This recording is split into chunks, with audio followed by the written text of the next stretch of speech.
So today I want to sort of outline something that I've noticed. It's a pattern that I see, and I like to call it the scientific construction. And it's something you can look out for and be aware of, and then take appropriate actions. I'm not making judgment calls about whether or not these things are good or bad. I'm just saying watch out for them. And so I like to go over this and figure out sort of what I'm talking about and how you can recognize these things. And then, once you're tuned to them, right, once you're aware of them, you can make some decisions about what you want to do about them, if anything. And so that's what I'd like to explore with you in this little video.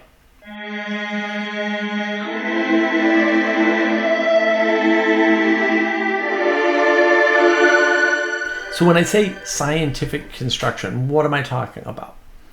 Well, there's a way in which we engage that we're told if you do something, you'll get a particular result.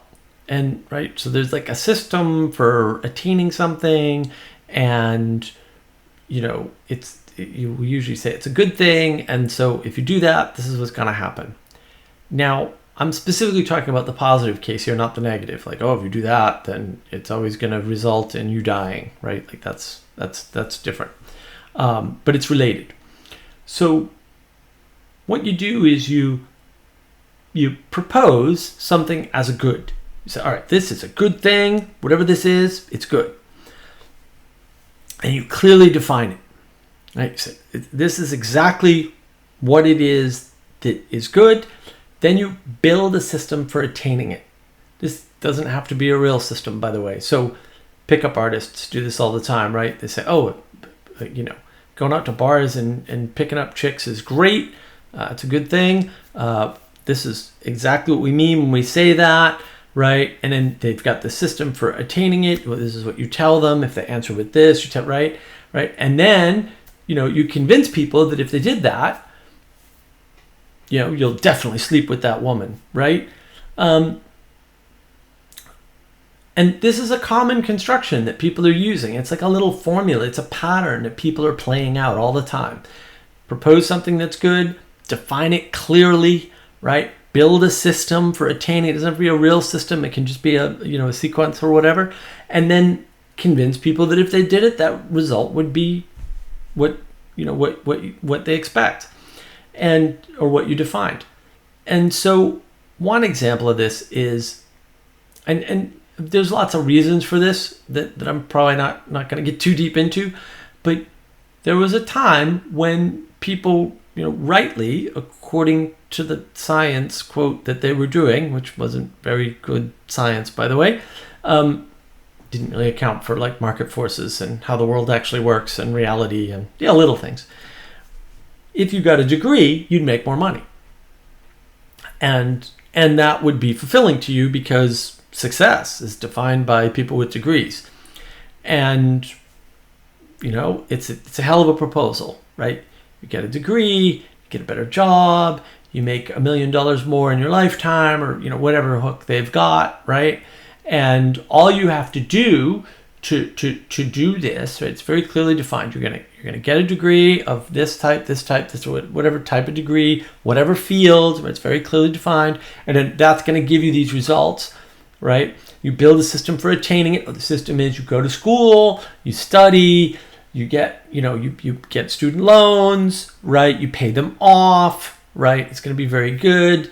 Of course, if you make $1 million, but you spend $250,000 on your student loans, not beginning to look like the same deal it was before. And then you can convince everybody that if they did that, it would be great. There's lots of problems here. One of them is that that construction in particular was based on a stupid calculation done by very stupid people who want to convince everybody that they were smart. It doesn't take into account the fact that if there are more college grads on the market, the value of a college grad goes down because that's how the world works. We may not like that, but it is what it is. So then when everybody does it, it gets bad. The other problem is that the result that you're talking about, so you can point to, oh, look, this guy did it and it worked. That may have only happened once. It may not be reproducible or replicatable at all. This happens with a lot of things. The pickup artists, like I said before, they do this stuff all the time. They go, look, I picked up like 6 women, and one every night of the week. I took Sunday off, whatever craziness they go into, and maybe people get lucky all the time. Nassim Taleb talks about this in his books, which if you haven't read, you got to read the Nassim Taleb stuff. It's so great. Read all his books; they're fantastic. Except his very first one. His very first one is about futures trading. It's no good. Very hard to understand. People get lucky all the time, and trying to figure out what they did to get lucky is dangerous. And people do this trick all the time. They reverse, like, the 7 Habits of Highly Effective People. Not saying anything bad about the book or anything like that. Perfectly reasonable.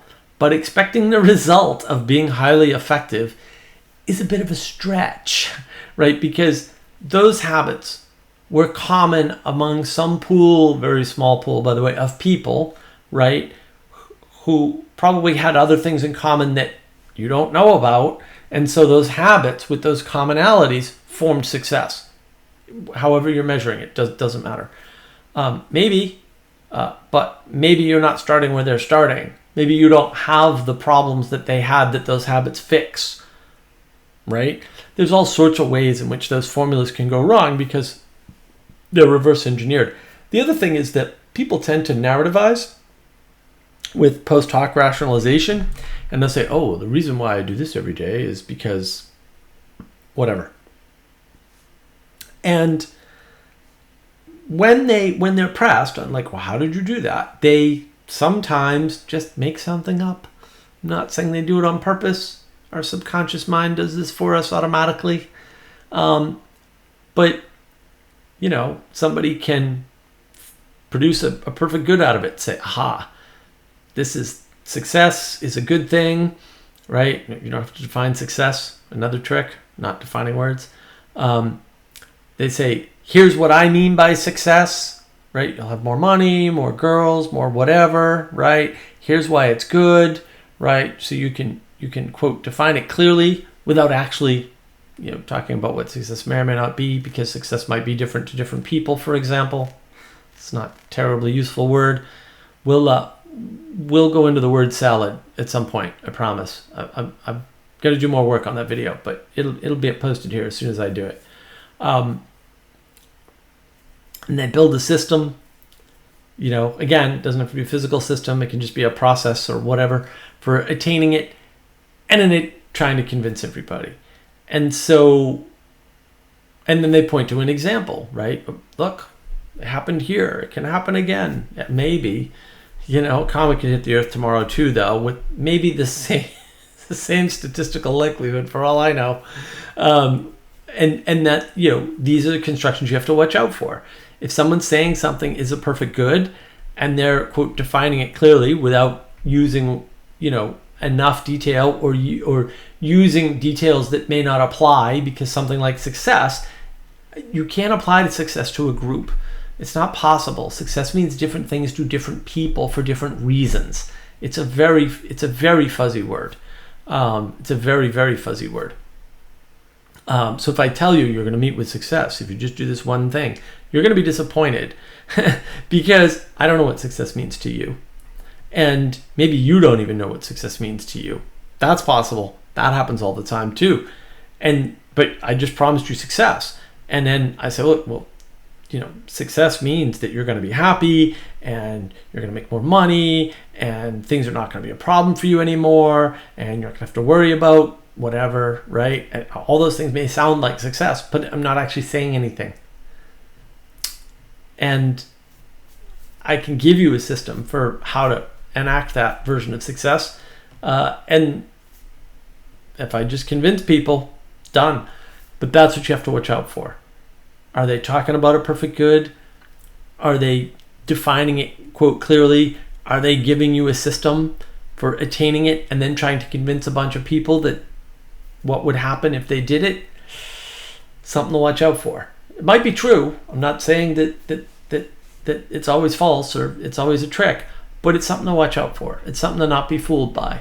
It's something to be careful about. And science does this a lot.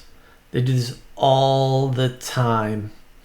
And that's the problem, is that it's kind of everywhere. It's very hard to get around. And, it's a formula that they like to use. It's used a lot in industry, right? Like, take this programming boot camp. You'll learn this programming language. This programming language is used here, here, and here by, whatever prestigious companies or industries or whatever. Then we'll get you a job. Look at these guys who got a job and now they're making, $130,000 a year or whatever, and they're well on their way, right? It's like, a path to victory. But that's really a scientific construction. And the fact that it worked for 1 or 2 or 3 or 4, however many people, doesn't tell you anything, because you don't know how many people failed at it. Maybe they failed to be able to implement the system, right? A lot of people can't learn to program. There's a lot of people like that, or can't learn to program well enough. All of these things are factors that people don't consider, and they need to be considered because they are really important. And that's what I want you to watch out for. I don't want you to be fooled. And partially for selfish reasons, because ultimately, if you're fooled by that, you're not spending the amount of time I would like on my videos and giving me the thing I'm most grateful for, which is your time and attention.